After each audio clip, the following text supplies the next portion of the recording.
کی باتیں آؤ کہ کرے ان لب رخسار کی باتیں سرکار کی. الحمدللہ علی نعمائہ الشاملہ وعلی آلائہ الکاملہ والصلاة والسلام علی محمد المصطفیٰ وعلی آلہ النقا واصحابہ التقا.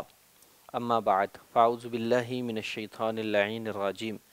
بسم اللہ السمیع العلیم. بسم اللہ الرحمن الرحیم.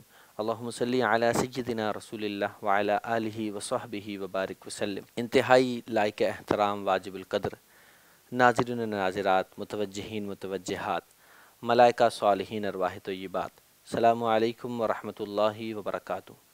ناظرین کرام، پروگرام سرکار کی باتوں میں ہم کتاب حدیث رسول کے رشد و ہدایت سے گفتگو سن رہے ہیں، اور آج ہم ایمان کے موضوع پر گفتگو سنیں گے. ایمان کی ایک لذت بھی ہوا کرتی ہے. ہر شے کی کوئی نہ کوئی لذت ہوتی ہے، اسے آپ لذت کہہ لیں، لطف کہہ لیں، مزیدار ذائقہ کہہ لیں. تو ایمان کی بھی ایک لذت ہوا کرتی ہے. خود حدیث پاک میں اسے بیان کیا گیا. حضرت انس بن مالک رضی اللہ عنہ اس حدیث کے راوی ہیں. انس بن مالک جو نبی کریم صلی اللہ علیہ وسلم کے خادم ہیں اور حضور علیہ الصلاۃ والسلام کے 10 سال صحبت میں رہے. انس بن مالک رضی اللہ عنہ کہتے ہیں کہ رسول محتشم شاہ بنی آدم حضرت محمد مصطفیٰ صلی اللہ علیہ وسلم نے ارشاد فرمایا کہ جس شخص میں 3 باتیں ہوں وہ ایمان کی لذت کو پا لے گا. ایمان کی لذت سے کیا مراد ہے؟ تو ایمان کی لذت سے مراد اس ایمان کے قدر و محبت، اس کی کثیر برکات، جس سے انتہائی سکون اور اطمینان کی کیفیت میسر آتی ہے. تو حضور علیہ الصلاۃ والسلام نے ارشاد فرمایا جس میں یہ 3 باتیں ہوں وہ ایمان کی لذت کو پا لے گا.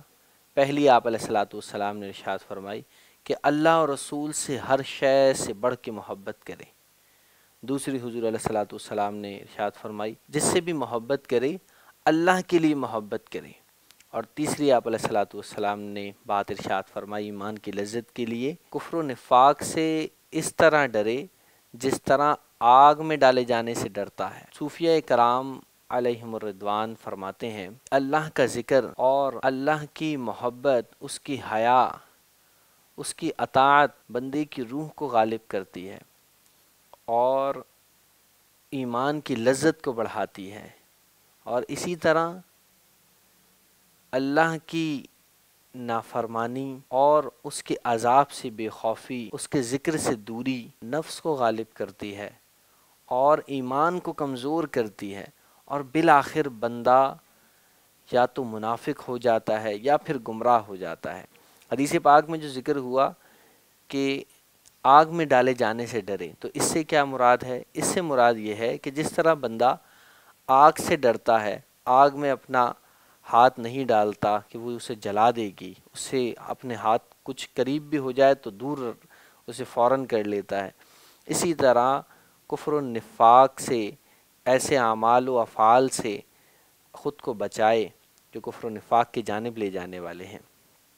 یعنی خلاصہ کلام یہ ہوا کہ جو شخص عملی، اعتقادی، ظاہر و باطنی اور قولی و فعلی ہر انداز سے سب سے زیادہ کائنات میں اللہ اور رسول سے محبت کرے اور ان کی بات کو، ان کے حکم کو اپنی بات پر فوقیت دے اور ان کی خوشی کے مقابل میں اپنی خوشی کو ترک کرے اور ہمیشہ ان کی اطاعت و فرما برداری کرے.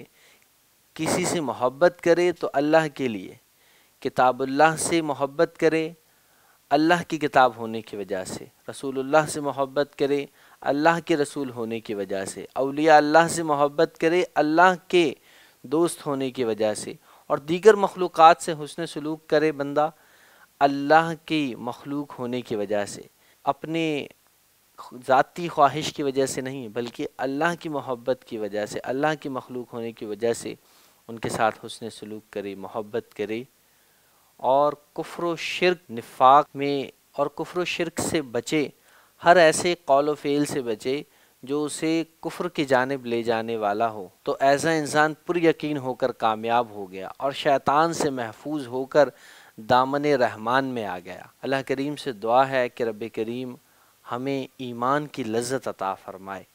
اللہ کریم نے بندے کے اندر دونوں چیزیں رکھی ہیں، محبت بھی اور نفرت بھی، تو رسول اللہ صلی اللہ علیہ وسلم نے دونوں کا استعمال بتا دیا، یعنی اللہ اور رسول سے محبت بندہ کرے اور کفر و نفاق والے اعمال سے بندہ نفرت کرے، اس لیے کہ اللہ سے دوری کا سبب ہے۔ دعا ہے رب کریم ہمیں حقیقتاً ایمان کی لذت عطا فرمائے۔ وآخر دعوانا ان الحمدللہ رب العالمین۔